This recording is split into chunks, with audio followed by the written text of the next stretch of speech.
So good afternoon. My name is Ray Chang. I am the treasurer of the MIT Sloan Boston Alumni Association, as well as the award co-chair for this year's, and as I had been the co-chair since 2011, for the MIT Sloan CIO Leadership Award. And it's my pleasure to introduce today's moderator, George Westerman. In 2000, this short history of George Westerman, starting in 2009, George and his colleague Richard Hunter published a book called The Real Business of IT, based on research from MIT, CISR, and Gartner, and it was the #1 IT business book of the year by CIO Insight magazine.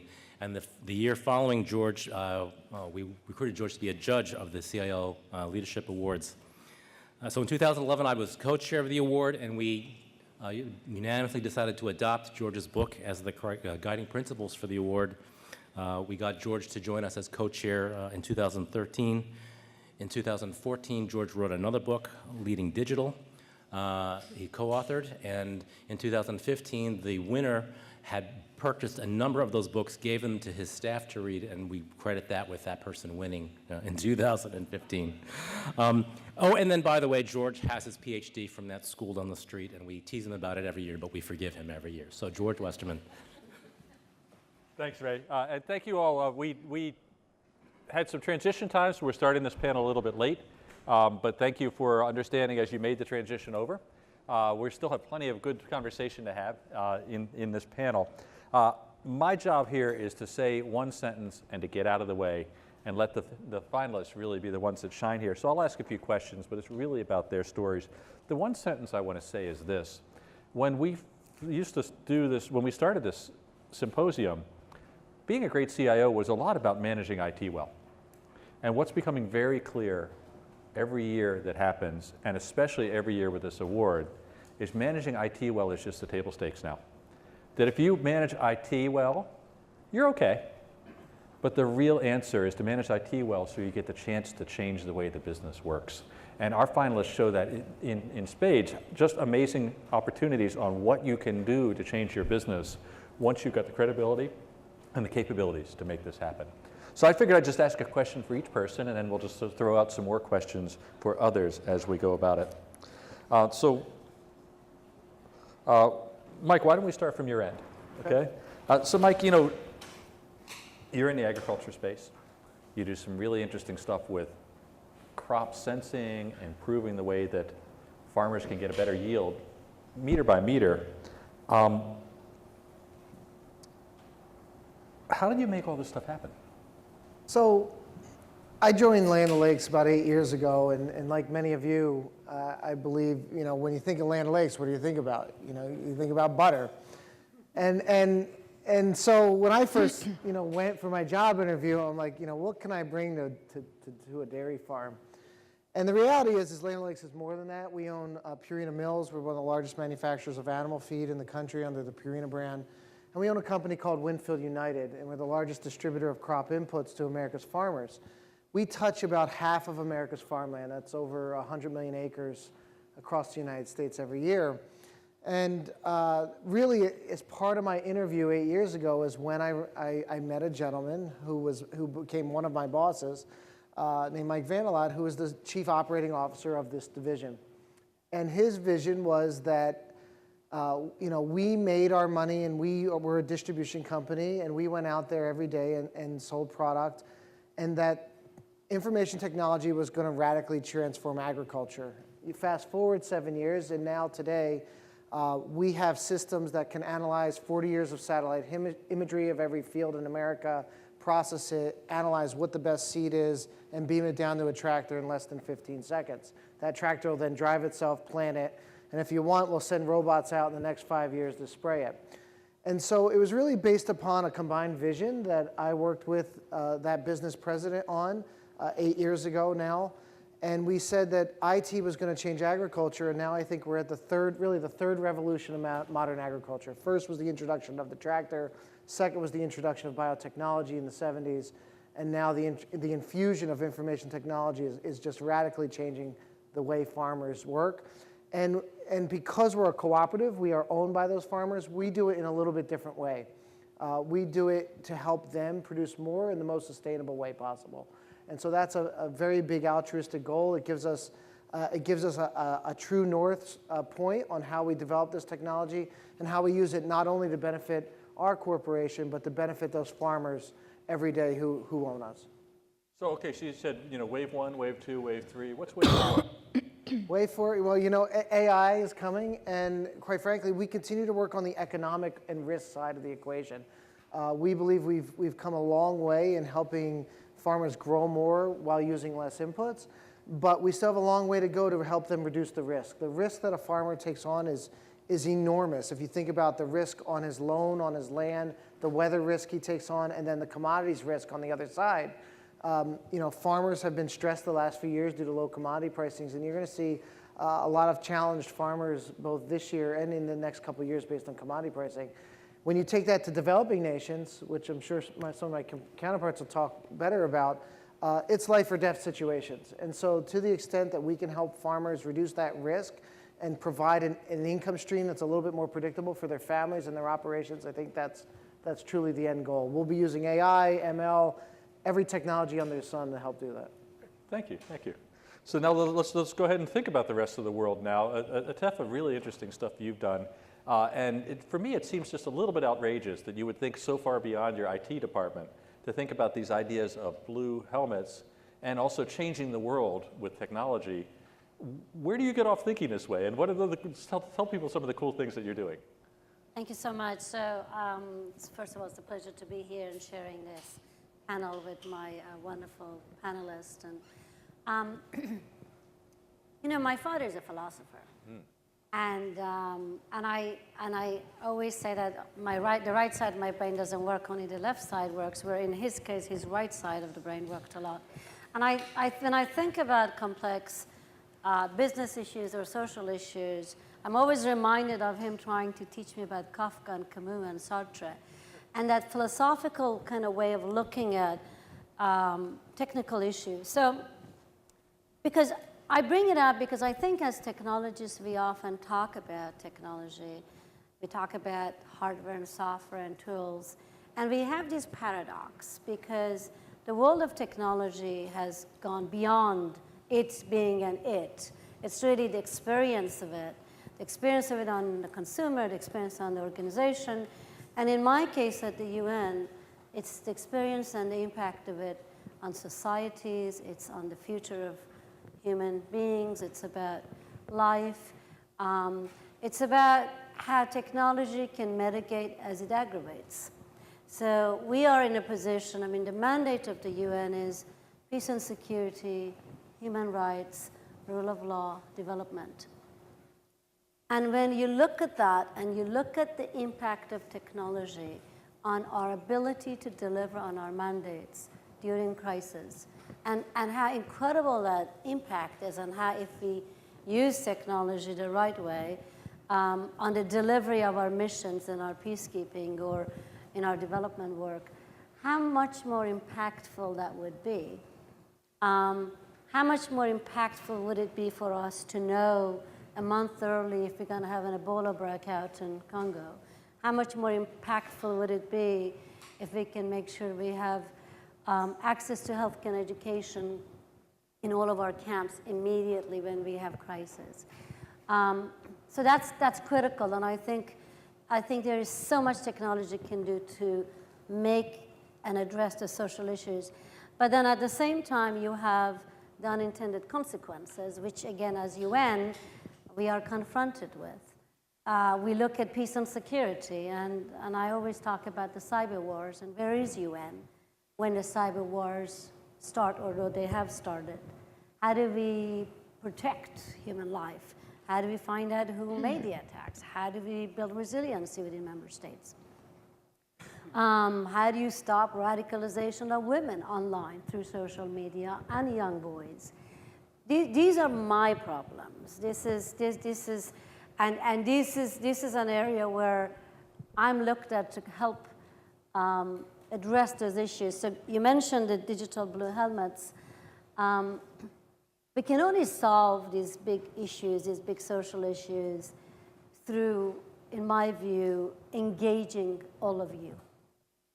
Because there is no way governments, NGOs, and UN have about $3 trillion of the world revenue, where the private sector has $30 trillion. But all these big social issues of hunger, disease, war, is left to the UN to deal with. So when you think about cyber and cyber attacks and cyber intrusion, identity theft, human trafficking, 20 million people trafficked through the dark web, drug trafficking, money laundering, all of that shifting to the dark web.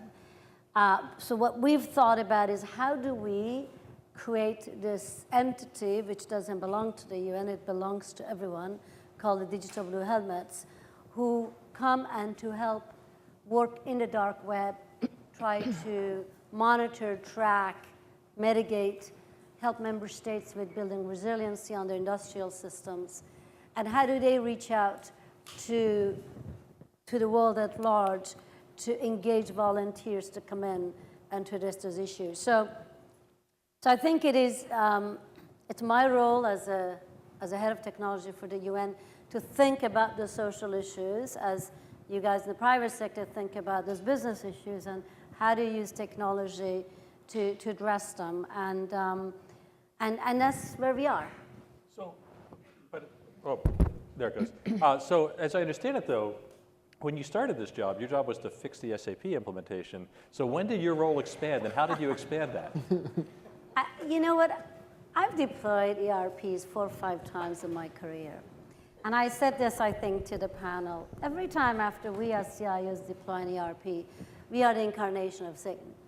And it is a very difficult deployment, and I was brought in to help with the deployment of ERP, but I was also brought in to look at the technology landscape at the UN, which was highly fragmented, and to kind of harmonize, modernize, bring in digital strategy, and make the UN more relevant to deliver on the mandates. And generally, when we have these big ERPs globally, hundreds of offices, cultures, customs, countries, it's not the technology that's an issue. It's never technology. It's always when man and machine come to contact. And it's about change management, and it's about making the organization feel relevant and making the organization accept and learn and adjust to the new way of working. So our job as CIOs is really, I think, more psychologists and priests, bringing these two together. And it's a covert operation because the organization hasn't gone through its change. They've plucked in an ERP, and there's a CIO bringing in this tremendous change. So I think that's really our role, and we can't shy away from it, but we have changed organization willingly or unwillingly through these big ERP deployments. Thank you. Thank you, great. So Harmeen, then, we come to you. Most of your time is not spent on IT at all anymore. It seems to be focused on taking the business to the next level over and over again. So what are some of the things you've been doing over the last couple of years in that space? So I think, the whole telecommunications space across the globe is going through a tremendous shift. And I think we're seeing that in the US. We're definitely seeing that in the West, in the East as well. But at the same time, India in particular has probably had its biggest disruption over the last couple of years, with a new incumbent actually coming and launching and launching a new telecom, which was giving services free for 1 year and 100% free. And there wasn't any book taught in any MBA school on how to fight free. Right. So we intend to write one now, but it's been a really interesting journey, going through how to battle with something that actually exists but doesn't exist, because he's giving everything off for free, but he doesn't have the same problems that a running business has. And I think that's where it's actually one of the, if you ask me privately, I do feel it's one of the best things that happened to us, because it really brought that sentiment of the foot soldier who's in the front of the line saying, I'm going to go and win this war. That's what every single employee in Airtel really has, that mindset.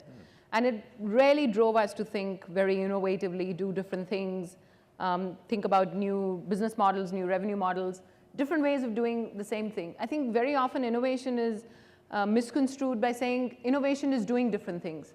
Innovation is far more about doing the same thing differently.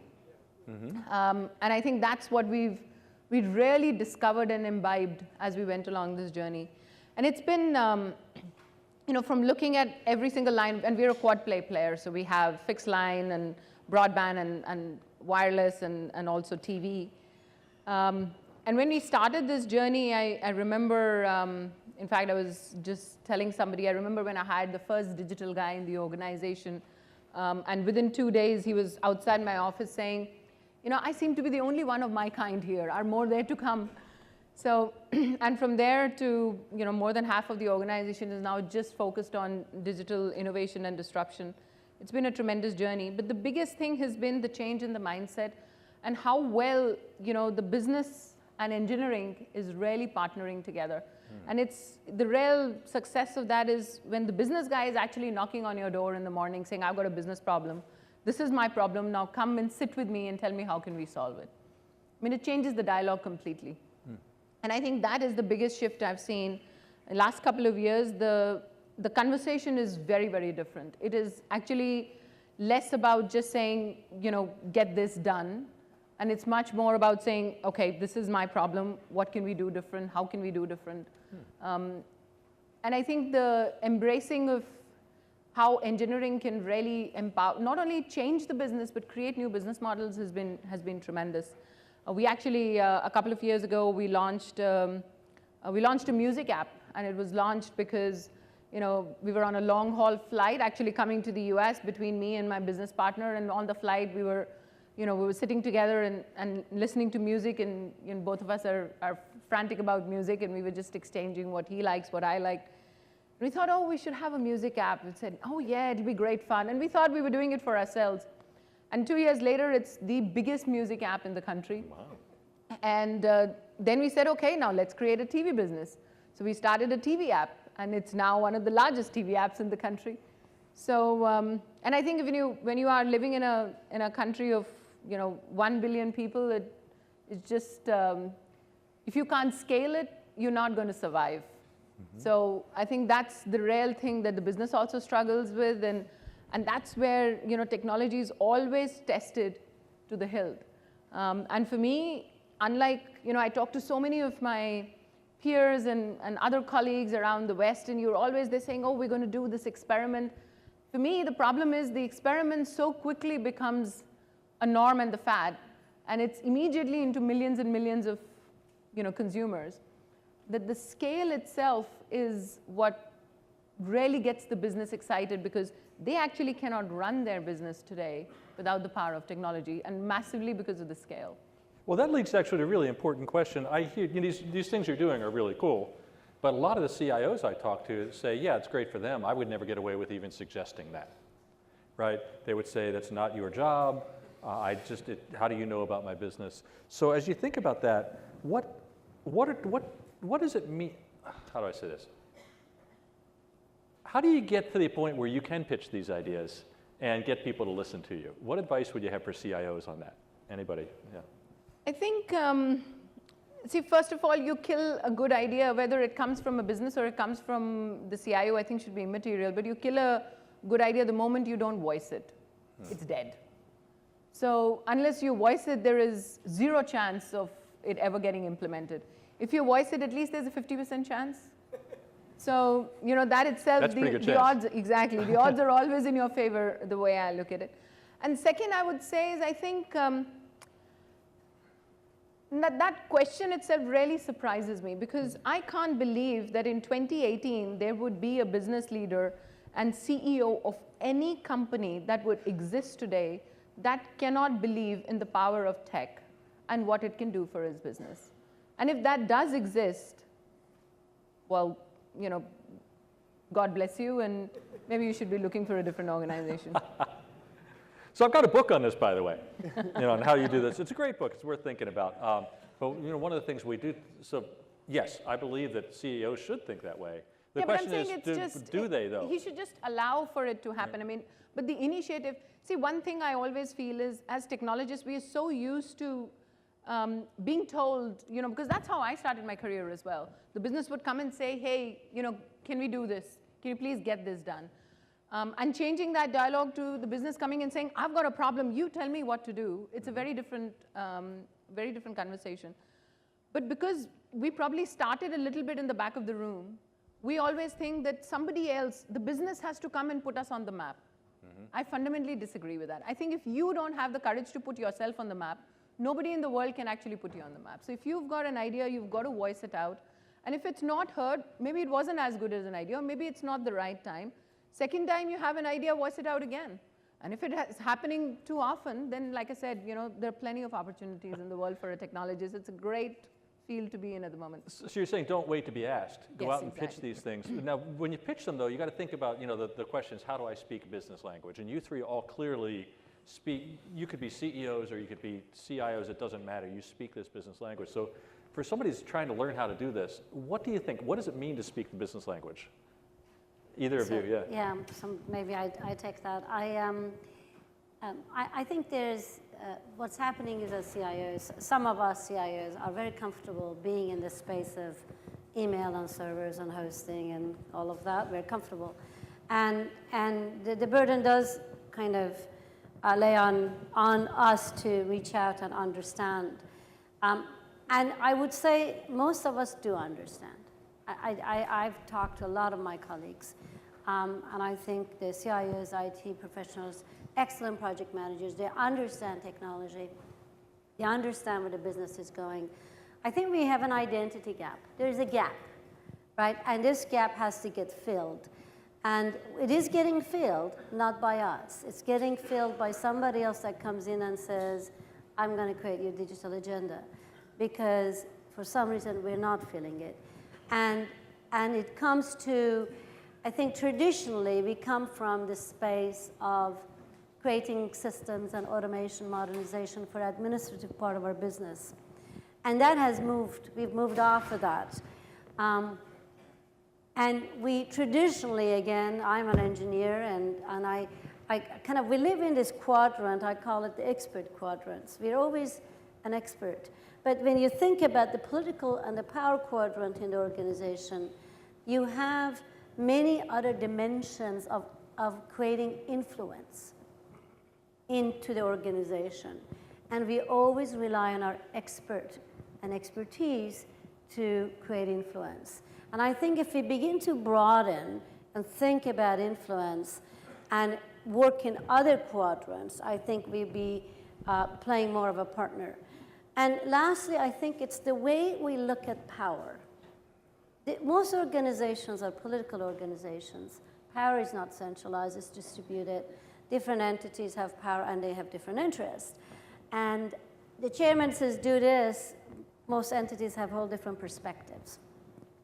And it's understanding that power in the organization and how do you work with different entities, I think, to understand what the pain point is, and how do you deliver innovation, and may not be technology, because sometimes the pencil plays a much better role than another piece of product that you can offer. I actually believe we bring too many products to organizations. But how do we help them innovate, and how do we help them think through that business problem? And that's understanding politics. So if we understood politics, if we understood and embraced power, I think if we lived outside our expertise and influenced the organization, and finally, I think we need to understand causality, which is another thing we don't understand, because a lot of what we bring into organization has serious impact. And we say the impact belongs to the business, right? But the impact and understanding impact, in my perspective, belongs to us. We need to understand the causality of something we're doing. If you're automating manufacturing, if you're automating communications or agriculture, you must understand its impact 5 years, 10 years, 15 years, if it's political, if it's financial, if it's on your consumer. And have a more broader conversation about issues than just a technical conversation about the issues. And that really, I think, helps us get a seat at the table. Thanks. And Mike, how about you? What business language? How do you get to speak it? How do you use it? You know, just a couple of themes. One is you got to demand to be in the room. You got to be aggressive. You have to, you know, ensure that you're asserting yourself. But you also have to work those relationships, right? I mean, I've never met two executives who are the same, right? And I've never met two who have exactly the same aligned goals. And so creating a relationship with those executives, nurturing those relationships, understanding what their goals are and how to help them achieve those goals has been critical to my career. And it continually changes. Every 6 months, their goals may change, my goals may change. And so over time, assuming you're also doing your IT work in an impeccable manner, it creates a relationship based on trust. It creates a relationship based on competency that then you are invited into the room and invited into more of those strategic discussions early, upfront, and they start coming to you. The other piece too is that you also, any good communication has a good sender and a good receiver, right? And you have to understand the context that a lot of senior executives are still working under. Many senior executives today are over 60. Maybe they used punch cards in college, maybe, but really had no exposure to coding techniques, technology innovation. They haven't been to the Silicon Valley in probably 20 years. And when you think about that and you put it in that context and they're so focused on their job and they don't have time to branch out, we see so much more. We see broad levels of the organization. We see this technology innovation.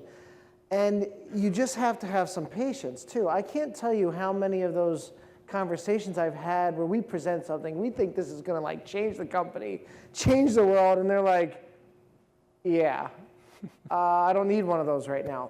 But I can also tell you that 3 years later, I get a phone call, hey, remember that thing you showed me 3 years ago? I need one of those tomorrow. And sometimes it just takes time for them to see the market mature, for them to see the things you're doing. And so I also encourage people not to give up. A lot of those ideas, we have gaps in communication, gaps in understanding, and different levels of baseline on where we're each coming from. And so some of the people in leadership right now, I think the next generation, with each generational step, you're going to see dramatically different abilities to embrace technology and make it a core piece of technology strategy. So getting back to what you were saying about if you don't yeah. pitch your ideas, nobody's going to listen to them, right? So yeah. Yeah, no, I was just going to add, one thing we do within, we create everything that we finally decide to work on, we create one single squad which has the business guy or the product guy and of course the entire engineering team is part of it. But I have one rule. We don't take on any project if all the guys who are involved, and very often it would mean me and my business head as well, we have not gone and actually done the job or whatever we're trying to digitize. And I think that is one piece that I really feel has changed the flavor, because that's how you, for lack of a better phrase, learn the business language. Because, and I'll give you an example, we've recently been working on digitizing our entire fixed line business, which is, by God, the most complex business that ever existed. And I think man should just be awarded for creating that business. But really going and seeing that how do we identify when there's a fiber cut or a fault in the fiber, and it's 10 feet under the ground, and how the guy digs and how he finds out. And just digitizing that whole piece. I've gone and been with the guy and as he's digging the trenches, and then traced as he walks through the length to find the right place where the cut is. And and it's the same thing, and it's everybody in the team who has to go. We've just automated around 40,000 of our field force. And while we were doing that, these guys went and did the jobs that were being done manually, whether it's of a dispatcher or it's of the field guy. It just, the moment you see that in action, it changes your perspective. You have a better appreciation of what you're going to change and how you're going to change. And then you become a part of the entire conversation of saying, this is what should be the new process. Because it's not just, digitization is not just about a technology change. It has to come with a big change in process and change in thinking as well. And that's how you can truly be a partner, because otherwise the person is going to draw up a process and say, and then you're going to come back and say, okay, this is the technology I can use to digitize this. But the dialogue is very different when you've gone, either done the job with your own hand, and any person of average intelligence, when you've done that job, which is a manual job, it just gives you a very different perspective of how it could be done differently if technology were a part of it. So I'm hearing some common themes, and the common theme is speaking the business language isn't necessarily about speaking a new language. It's about understanding who these people are. Yeah. And if you understand the political end of things and how they work in the organization, if you understand their goals and what they're trying to get, if you understand their job, then it's not speaking a new language. You can just relate to them better because you know them better. Absolutely. And then you pitch ideas, and some of them stick. Very well summarized. That's why you write the book. So let me just ask you in the room then, how many of you, when you face off against your business people, can actually list off the 5 incentive goals that are going to get them a bonus this year? So that's a pretty small number. These people can, right? How many of you, when you're talking about changing a business process, have actually spent time working with the people that do that process? A lot more people there, yeah. So these are opportunities then to really get in there and really learn that language from being in the middle of that. So very cool. The other thing that we didn't spend a lot of time on, except when I started out, was this idea of you all were brought in to fix something, and then you got to do more. What are the typical problems when you see either in IT? What are the typical problems? What are the typical things that cause some of the problems you had to deal with?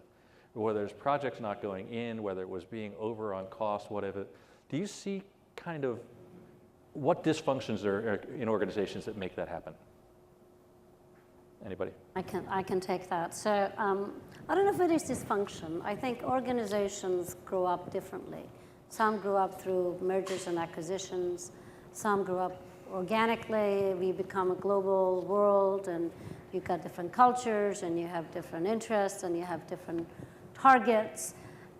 Different entities are competing within the same organization with other entities for funding.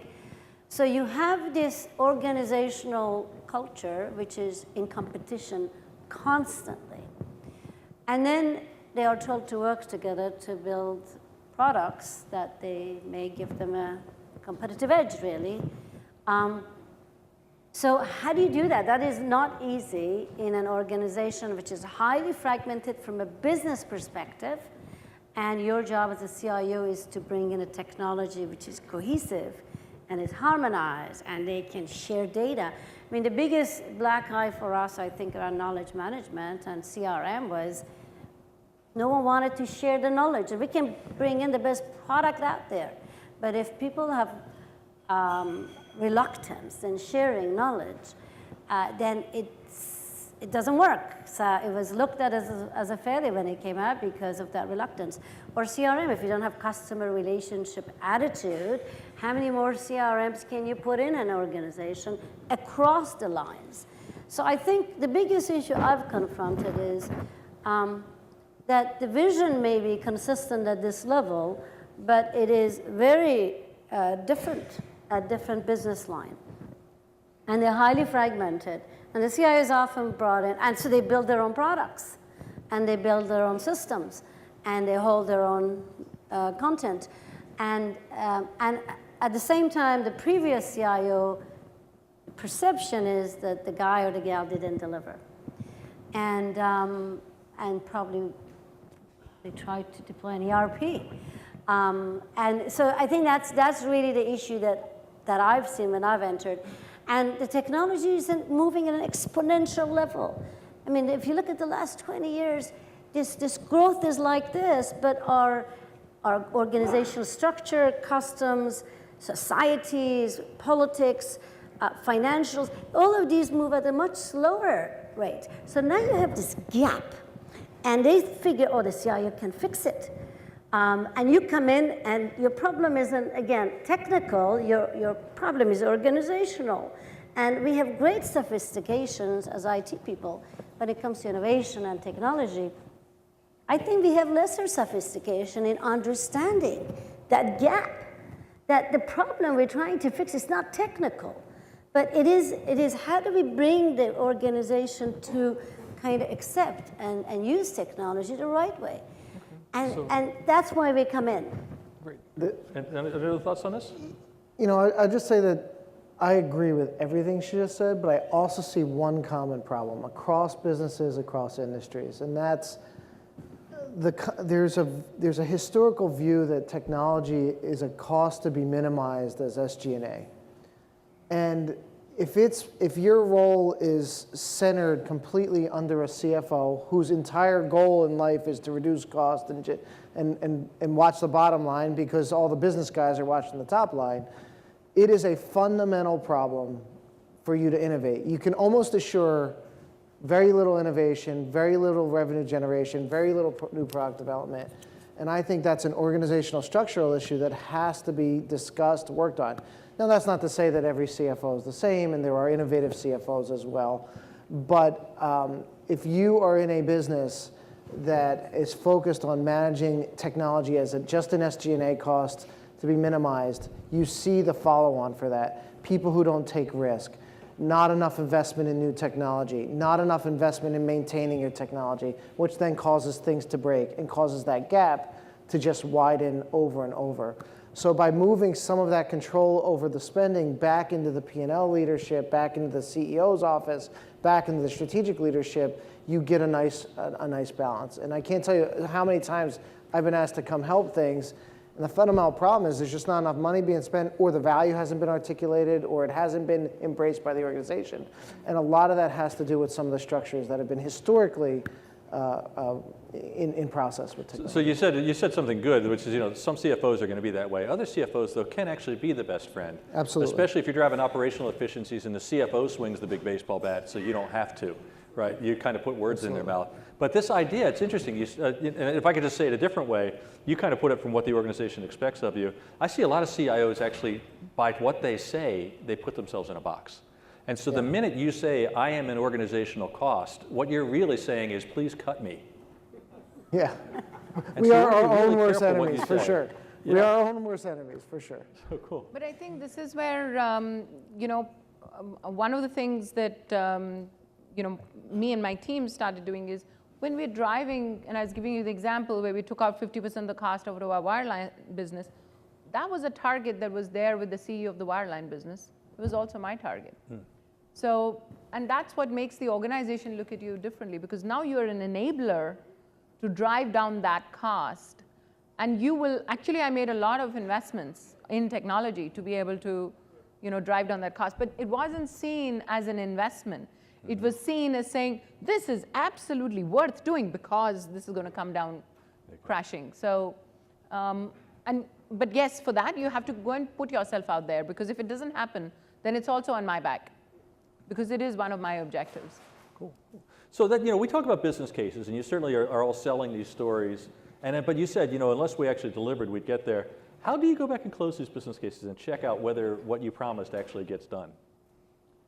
So, actually, for me, since we're driving the entire digital agenda, it's actually the mantra for us taking on any new work, because if we don't feel, if it's something that I'm going to go and take the entire engineering team and put so much of effort in, and it's going to give us 5–10% of cost reduction, there's so much competition to get our attention that it would probably not get done. Okay. So I actually drive the business to fight amongst themselves, saying, whose problem is bigger that I can focus on. And at the same time, as part of the people who run my digital office, they also close back that loop. But we do it very, very periodically, because the entire way of working is so agile. And while there's a long-term goal, there are so many milestones in the middle that at every milestone you have to see, this is what we set out to achieve, have we achieved it or not? And if you haven't, then you don't just move on to the next milestone. You really go back, and even sometimes we've had to scrap the way we were doing things and come up with a completely new way. But if you're trying to do something different, then you have to be okay and very comfortable with that failure as well. You can't have a fear of failure, because if you have a fear of failure, you will walk like a child right in the middle of the road, because you don't know which side to go on. And if you really, doing these things is hard, and if you really want to push the digital agenda, you'll be very close to the boundary and pushing the boundaries. And when you're doing that and you're walking a road less treaded, then you are going to find a lot of pitfalls. And you have to be okay. You'll fall once or twice, dust yourself off, and off you go again. want to say something there? Yeah, I just say that, one is I try to not bring any technology investment forward if I can. I let the business lead. I let them set the return on investment goals. And then we do have a structured process. 1 year, 3 year, 5 year reviews. Did we get the returns out of it? Because many of these investments require change in the business that goes on for years. And so we track them that way and have to ensure that we go back and then we make adjustments if they're not working. Okay, great, thank you. So by the way, the Slido thing's up there. If you have any questions, go ahead and send them in. We only have 3 questions, which means we must be having really good conversation without that, right? But there's a 4th one coming. It's on its way. Okay. So people want to know about, not in here, but people do want to know, they're afraid to ask, what's the coolest thing you're doing with technology right now? With AI or with drones or with satellites or whatever, just like a quick story on each. What are you guys doing? I can share a couple of experiences, but we through WFP and UNICEF are using drones to deliver medicine to areas where we just can't get to. I think that's, you always think about drones as gonna shoot down people and innocent people, but in this case, we're actually using it to remote, to access remote villages. So I think that's exciting.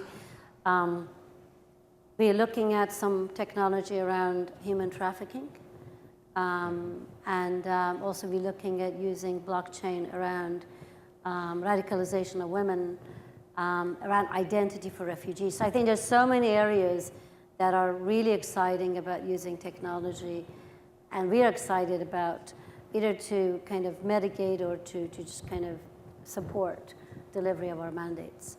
And if I may just make one comment on the previous question was about ROI. I think just to be controversial, we do have an ROI paradox in this business.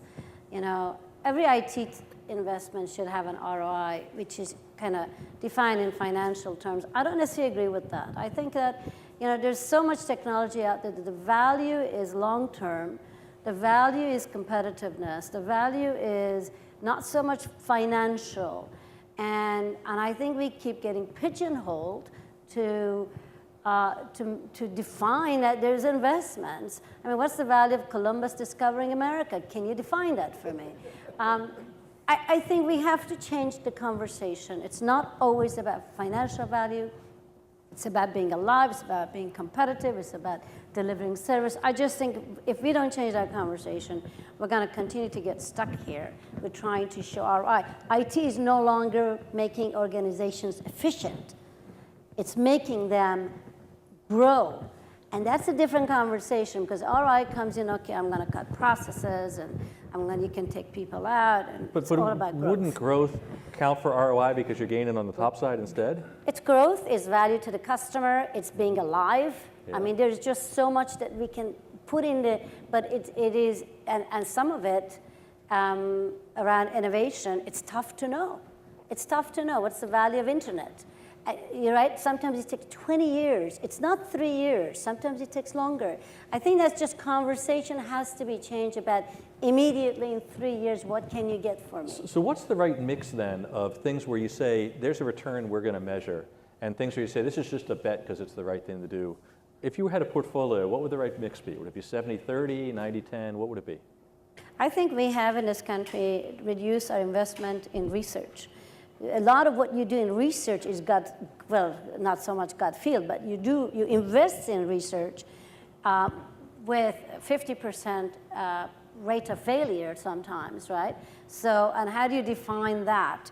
And sometimes something comes out. So it's just advocacy about you do have to invest in innovation and in research, and sometimes you have a good business case, sometimes you don't. To me, it's 50%. You have to do it as a business. And a lot of it today is technology innovation. And it probably also a lot depends on your business. Does your business do measurable stuff or not? Would be another really important that would change that. Yes. Okay, great. Of course. So back to technology. What's the coolest technology thing you're doing right now? From our standpoint, it's still the evolution of what I talked about at the beginning, using satellites to monitor every field. We have technology where we're creating genetic profiles of each individual animal and feeding it in a different way based on its microbiome. in its gut. And so that individualized ability to use technology to create answers and solutions for a specific plant or a specific animal, and ultimately impact the economics of many, many people around the world. There's just so much there. We're using AI, we're using ML, we're looking at blockchain. We've tested drones, they're not quite there yet for ag. And so we like to pull all these technologies together, and we look systematically, George. So we're trying to solve these really big problems, so I don't ever put too much weight on any one technology, but it is enabling us to solve problems that we couldn't have even thought about solving just 5 years ago. Well, that actually calls up an interesting question then, which is, this innovation process. How do you structure your innovation process in your companies? What's a good way to do this? Is it a unit? Is it something everybody does? You have an idea on this, right? Yeah, I think, so if I look at innovation within my organization, it actually goes, probably I can almost slice it by half. There are two different ways that we look at it. One of it is really seeing that can you create either a new business model or a new business, probably completely out of that innovation. And part of that has been, the entire data monetization and the amount of data that we have. I mean, it's just, it's a lot. I mean, we process like, 100 billion records a day. And it's, so for us, for my business to survive, actually machine learning it's a necessity for us. It's bread and butter. It is not a luxury at all. And we've had to invest in it, pretty early, because there is no way you can mine that much of data and create the level of customizations. And every individual today, the consumers are changing. They're demanding a lot more. Plus, nobody wants to be, put in a box on a grid and say, everybody in the grid, you'll get that offer. Everybody wants, I want what's best for me. And if you don't understand that customer, then he or she is not going to show you that loyalty, and you're going to, they're going to go off and try somebody else's services. So you've got to bring that edge, and there's a lot of innovation that's going around that. So where Mike's doing, down to the chicken or the meter of Correct. field, you're down to the individual. I'm doing it down to every infant and trying to predict even before he's born what cellular service he's going to use. No, not quite that. But I think it's equally... What's that? Just wrap it up like it. Oh, okay. And it's equally about seeing, I'll give you a very interesting thing we just recently did with the GSMA and the World Health Organization. So in India, there are about, there are a lot of, tuberculosis is still a big problem. And we have about 2 to 3 million cases that are reported every year. And only 60–70% of them get detected. And we lose about 200,000 or 250,000 lives every year just because TB was not even detected. And so we did a small experiment with the World Health Organization literally just a couple of months ago, and in fact was showcased at MWC in Barcelona, which was taking their data where they understand where tuberculosis is today down to a kilometer by kilometer patch of India, and taking our data where we understand how people are commuting.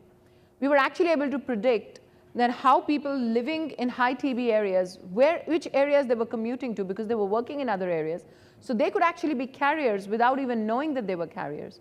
And hence, the entire philosophy of how WHO is working on putting their camps completely changed, because they're no longer concentrating on areas where the disease is already there.